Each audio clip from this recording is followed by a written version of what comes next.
वो जो पास नहीं किए होंगे उनको आप क्या प्रिकॉशन करना चाहिए, और जो फर्स्ट टाइम दे रहे हैं उनके लिए क्या सावधानी बरतें कि वो पीटी पास करते हैं? बहुत अच्छा सवाल है। दरअसल जो पहली बार दे रहे हैं उनके लिए लेकिन जो लोग पहले से परीक्षा दे चुके होते हैं उनको भी कुछ बातों को ध्यान से सुनना चाहिए, क्योंकि बहुत सारी बातें तो उनको पता होती हैं। उसमें से एक सबसे महत्वपूर्ण जो बात होती है, 1 घंटा 1.5 घंटा पहले जो टाइम दिया गया है तो आप उससे भी 1 घंटा पहले पहुंचिए। तो ये सेकंड टाइम वाले कभी मिस नहीं करते। फर्स्ट टाइम वाले अंतिम समय तक पढ़ना चाहते हैं तो उनका मिस कर जाता है। जैसे आप परीक्षा के लिए उस 10 दिन से तैयारी नहीं कर रहे हैं, आप तैयारी कर रहे हैं पिछले 1 साल 2 साल से, तो रिवीजन कीजिए और अंतिम समय में अपने आप को रिलैक्स छोड़िए। बहुत ज़रूरी है कि और नेगेटिव मार्किंग से उनको सबसे अधिक डर होती है। नेगेटिव मार्किंग में क्या करें क्या ना करें, 1/3 नेगेटिव है, तो बहुत ही मुश्किल है कि हम उसको छोड़ें। लेकिन मेरा मानना है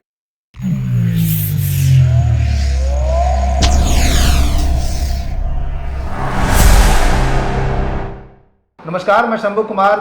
13 सितंबर को बीपीएससी के एग्ज़ाम होने जा रही है। मेरे साथ फ्यूचर 100 एकेडमी के डायरेक्टर जुड़ रहे हैं। उनसे हम बात करेंगे, कई सारे सवाल करेंगे कि आप कैसे एग्ज़ाम दें और एग्ज़ाम से पहले क्या प्रिकॉशन करें कि आप पीटी पास कर जाएं। तो सर, आपका स्वागत है मेरे चैनल में। धन्यवाद शंभू जी। सर, ये बताइए कि एग्ज़ाम जो होता है ना पीटी, या तो बहुत सारे स्टूडेंट ऐसे होंगे कि जो फर्स्ट टाइम एग्ज़ाम दे रहे होंगे, या बहुत सारे होंगे कि जो पहले एग्ज़ाम दे चुके होंगे। तो जो एग्ज़ाम पहले दे चुके होंगे वो जो पास नहीं किए होंगे उनको आप क्या प्रिकॉशन करना चाहिए, और जो फर्स्ट टाइम दे रहे हैं उनके लिए क्या सावधानी बरतें कि वो पीटी पास करते हैं? बहुत अच्छा सवाल है। दरअसल जो पहली बार दे रहे हैं उनके लिए तो क्या होता है कि बहुत सारी बातें बताने लायक होती हैं, लेकिन जो लोग पहले से परीक्षा दे चुके होते हैं उनको भी कुछ बातों को ध्यान से सुनना चाहिए, क्योंकि बहुत सारी बातें तो उनको पता होती हैं। उसमें से एक सबसे महत्वपूर्ण जो बात होती है, डूज एंड डोंट डूज का लिस्ट होता है, क्या करें और क्या ना करें। तो इनको ये पता होता है क्या क्या नहीं करना है। जैसे परीक्षा हॉल में जो पहली बार को जाता है ना, उत्साह में वो एग्जामिनर से ही भिड़ गया, किसी से अपना मूड ख़राब कर लिया, इन चीज़ों से सेकंड टाइमर वाले बच जाते हैं, फर्स्ट टाइमर वाले भिड़ जाते हैं। ठीक है ना? अच्छा, ये होता है क्लास में? हाँ, जैसे कि आप गए तो अति उत्साह में आपकी किसी टीचर एक्साइटमेंट में रहते हैं किसी से कर, तो सेकंड टाइमर वाले अनुभव हो जाता है। उनको पता होता है क्या नहीं करना है।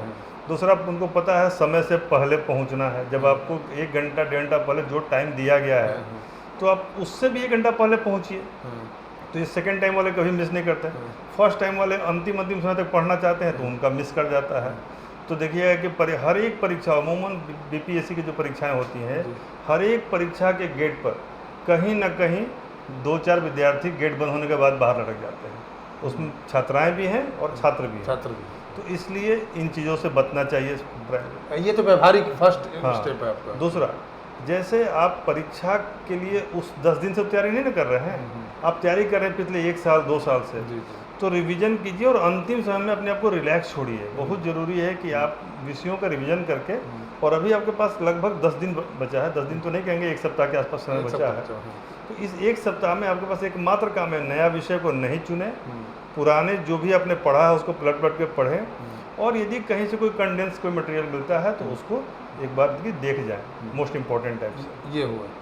और ये आप बात कर रहे थे कि जो पहले दे चुके हैं, जो फर्स्ट टाइम दे रहे हैं वो फोकस इस बात पर रखें कि उनका इसी बार उनको निकालना है, पहले तो ये कर लें। ठीक है। और नेगेटिव मार्किंग से उनको सबसे अधिक डर होती है। नेगेटिव मार्किंग में क्या करें क्या ना करें, 1/3 नेगेटिव है, तो बहुत ही मुश्किल है कि हम उसको छोड़ें। लेकिन मेरा मानना है, मैंने अपने विद्यार्थियों पर इसको आजमाया भी है, कि यदि आप एक लेवल से ऊपर आपका स्कोर आ रहा है तो आप सारे सवालों के जवाब ढूंढिए। होता क्या है कि यदि आप सारे सवाल पे जाएंगे तो अमूमन आप 100 से ऊपर सही करते हैं।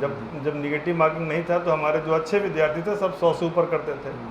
अभी भी यदि मान के चलेगा आप 100 करते हैं तो 50 गलत होगा, 50 गलत होगा तो 17 कट जाएगा उसमें, रफली 1/3 में, तब भी आपका 83 84 एक सेफ स्कोर रहेगा, वो आ जाएगा। तो प्रिकॉशन वो है। दूसरा, आप खाने पीने पर भी रखिए ध्यान देना। ये बहुत कम लोग बता पाते हैं। जैसे ये मैटर रखेगा ये। हाँ, जैसे कि आप यदि परीक्षा हॉल में जा रहे हैं, पढ़ाई लिखाई अपने की, आप रात में सो ही नहीं रहे ढंग से, सोना भी जरूरी है। एक सवाल, जैसे कि कल मान लिया कि 13 सितंबर को एग्जाम है, ठीक है, और मान लीजिए किसी का सेंटर पटना में है और पटना में ही रहना है, वो पटना में ही उसका सेंटर और पटना में ही रह रहा है, कोई बाहर वाले के लिए हम बात नॉर्मली कम होता है ऐसा, लड़कियों के साथ होता है। लेकिन लड़कों को तो बाहर ही भेज देते बाहर ही भेजते हैं। तो वो कितने, जैसे मान लीजिए कि 13 सितंबर को 10 बजे से एग्ज़ाम है, तो कितना देर पहले वो एक स्टडी को छोड़ दे, पढ़ना छोड़ दे? अमूमन मेरा मानना है कि एक रात पहले छोड़ देना चाहिए, मतलब कि आज शाम में 7 बजे 8 बजे 9 बजे जब तक आप पढ़ सकते हैं पढ़िए, लेकिन उसके बाद छोड़ दीजिए। हाँ। एकदम अपने आप को फिर रिग्रुप कीजिए। क्या है ना कि आपको जब परीक्षा हॉल में आप बैठते होंगे तो पूरे 10-20 साल में आपने जो पढ़ा है ना उसको रिकॉल करना होता है। अच्छा, जैसे a+b का होल स्क्वायर आप पढ़ के रट के तो जाते नहीं हैं, यदि परीक्षा में उसका दिमाग में चल जाता है। उपयोग करना है तो वो 10 साल पहले का मैटर है बट आपका। है। वैसे बहुत सारे इन्फॉर्मेशन है कि सेंटलीज कहाँ पर है, कौन सा द्वीप कहाँ पर है, किस जगह पर कौन सा पहाड़ है, ये आप तुरंत नहीं रट के जाते हैं। नहीं। तो यदि आपने दिमाग को परेशान कर दिया है तो दिमाग रिकॉल नहीं कर पाएगा। ओके। और it's all about recalling what you know. और कोई भी तैयारी आप अंतिम 10 दिन 20 दिन में नहीं करते हैं, रिवीजन नहीं कर सकते। अच्छा, खाने पीने की हम लोग बात कर रहे थे। जैसे कि आप सुपाच्य भोजन कीजिए, बढ़िया नींद लीजिए। यदि कोई छोटी मोटी आपको बीमारी या परेशानी है तो उसकी दवा या प्रिकॉशन पहले से लेते रहिए, सो दैट कि उस दिन वहाँ पर जाके कई विद्यार्थियों को मैंने देखा कि रात रात भर पढ़ के आते हैं और परीक्षा हॉल में उनको वॉमिटिंग हो जाती है। तो वहाँ पर ज्ञान की उल्टी करनी है, एक्चुअल उल्टी नहीं करना है, हमारा ये कहना ओके, है। अपने जो जानकारी है उसको ये है। अच्छा, कुछ आपका, जैसे आपका तो कुछ संस्थान है, तो कुछ ऐसा शॉर्ट कैप्सूल है जो मतलब कि वो एक लिमिटेशन की, जहाँ वो ये पढ़ लें तो आपको उम्मीद है कि 70% 80% क्वेश्चन इससे लग जाए? 70-80 तो नहीं, जैसे कि हम अपने संस्थान में विद्यार्थियों को हमेशा कुछ न कुछ अंतिम समय में एक सुपर गेस्ट देते हैं, जो मेरा बहुत दिन से हमारी जो टीम है लग के बनाती है उसको। और सुपर गेस्ट में हर एक विषय पर हम 150 सवाल देते हैं, लगभग 500 प्लस क्वेश्चंस रहते हैं। और ऐसा देखा गया है कि इसमें से 30 से 40 सवाल आ जाते हैं, डायरेक्ट और इनडायरेक्ट। 30-40 सवाल आ जाते हैं? आ जाते हैं। मतलब ये एग्ज़ाम से कितने पहले देते हैं आप? एक सप्ताह पहले देते हैं।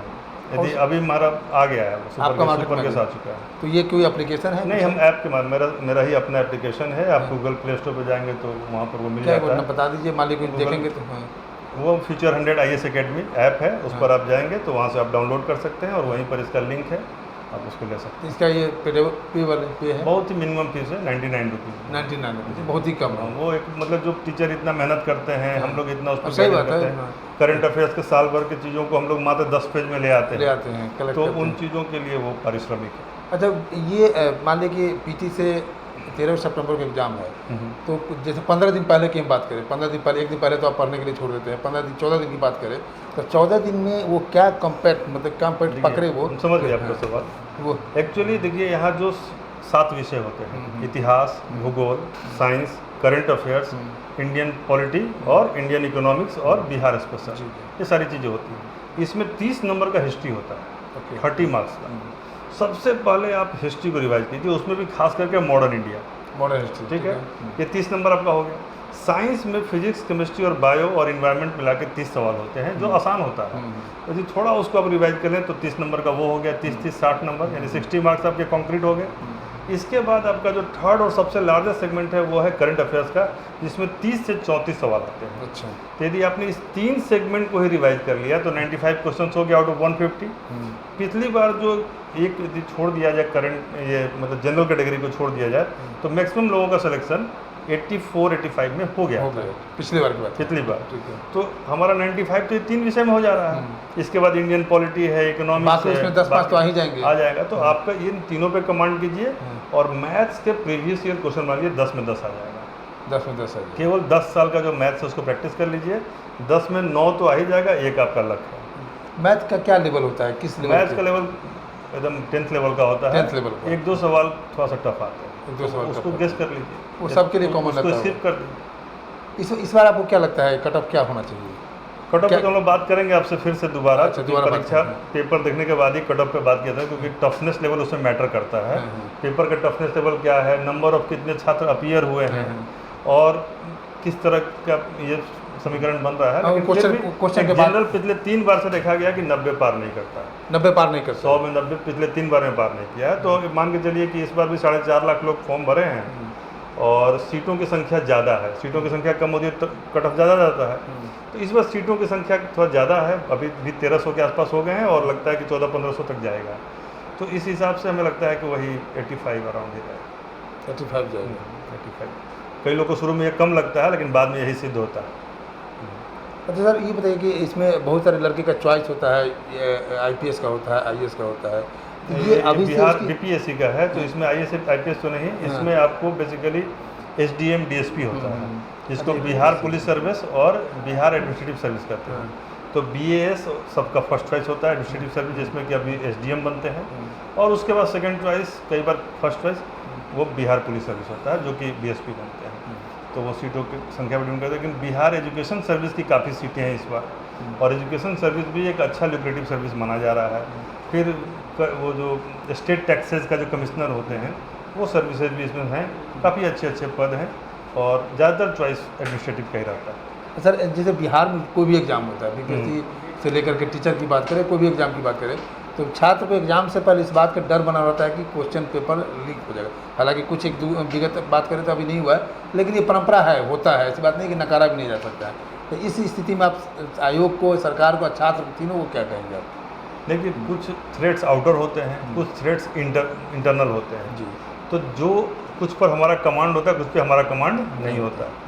तो हमारा जिन पे कमांड है, पढ़ने पर, सोने पर, जागने पर, अपनी तैयारी को कंप्लीट करने पर, टाइम पर पहुंचने पर, और वहाँ बढ़िया से लिखकर बढ़िया से रोल नंबर एंट्री करने पर, ओएमआर सीट में कोई गलती नहीं करने पर, ये हमारा कमांड का है, तो हम इस पर कमांड करें। जिन चीज़ों पे हमारा नियंत्रण नहीं है, जो बाह्य शक्तियों के अधीन है, उसके बारे में परेशान होने से कोई फ़ायदा नहीं है। हाँ, लेकिन एक चीज़ और देखिए कि एक बार इसके प्रमाण सहित पुख्ता प्रमाण मिले कि पेपर लीक हुआ था, उसके बाद कभी भी उसका प्रमाण प्रॉपर नहीं दिया जा सका। आप देखे होंगे 67-66 में जो हुआ था वो एकदम प्रमाण के साथ हुआ था, और इसलिए एग्ज़ाम कैंसिल भी हुआ था। लेकिन अभी जो पिछली बार हुआ, एक्चुअली सच्चाई क्या है ये तो अनुसंधान का विषय है, लेकिन तमाम मौक़ों के बावजूद भी सॉलिड प्रमाण इकट्ठा नहीं हो पाया। जैसा कि मैंने पता लगाया था, तो आप हमारा विद्यार्थी का यदि हम उसमें आहत पक्ष हैं, तो प्रमाण देने में हम कहाँ से सक्षम होंगे? हम तो परीक्षा दे रहे हैं। सही बात। और जो शिक्षक हैं वो तो शिक्षा का काम कर रहे हैं, तो वो कहाँ से प्रमाण दे पाएंगे? प्रमाण तो स्वतंत्र जांच एजेंसियों को ही ढूंढना होगा और उसको पता लगाना होगा। लेकिन बिहार सरकार यह बार बार एश्योर करती है कि यह जीरो टॉलरेंस पर है, और इसमें किसी भी तरह का कदाचार बर्दाश्त नहीं किया जाएगा। लेकिन पिछले बार जो पेपर के लिए इतना गर्दनीबाग में बहुत सारा प्रोटेस्ट में बहुत सारे टीचर आए, आप भी इन्वॉल्वमेंट थे, आप भी कई बार मैं भी गया था। आप भी थे, कई बार हमको बुलाए थे कि आप फोन किए थे। आपको क्या लगता है कि पेपर लीक हुआ था या नहीं हुआ था? ये हाइपोथेटिकल सवाल है, और एज ए शिक्षक, क्योंकि मैं दोनों ही पहलू के साथ हूँ जी। मैं आयोग की चीज़ों को समझता हूँ, वहाँ भी कॉरेस्पॉन्डेंस होता है, और विद्यार्थियों का तो हमारे साथ लगा हुआ है। तो मेरा कहना है कि आप अपने तैयारी कीजिए, और हाँ या ना में जवाब देना मुश्किल है इसका। कहीं ना कहीं कोई ना कोई आग लगी होगी तभी धुआं उठा है, आप इसको ऐसे ही समझिए, ठीक है? तो कम बोलना, ज़्यादा समझना अच्छा है। चलिए, सर को सुना आपने, फ्यूचर 100 एकेडमी के डायरेक्टर। इन्होंने कहा कि 13 सितंबर से पहले आप बीपीएससी के पीटी एग्ज़ाम दे रहे हैं, तो उससे पहले आपको क्या प्रिकॉशन रखना चाहिए, कैसे तैयारी करें, और क्या शॉर्ट टाइम में, हालांकि अभी बहुत कम टाइम है, आपको तो बहुत पहले से तैयारी कर रहे होंगे, लेकिन इस शॉर्ट टाइम में इनके संस्थान का एक कैप्सूल भी है, कोर्स है, उस पर जा कर के आप खासकर जो फर्स्ट टाइमर है उसको जरूर देख लें एक बार। वो देख लेंगे तो उनको कहीं ना कहीं वो क्रॉसिंग मार्क से आगे बढ़ा देगा। अच्छा, तो ये आप देखें, और इनका जो कैप्सूल है उसको देख लीजिए, आपको बहुत ज़्यादा बेनिफिट है। ये कह रहे हैं कि 35 से 40 नंबर आपको मिल जाएगा, और आपको उससे सहायता मिलेगा। बाकी आप जो तैयारी कर रहे हैं, बाकी जो कौन कौन सा सब्जेक्ट के लिए ये कह रहे हैं कि आप कवर कीजिए, तो उसमें आप क्वालिफाई करने का ज़्यादा चांस रहेगा।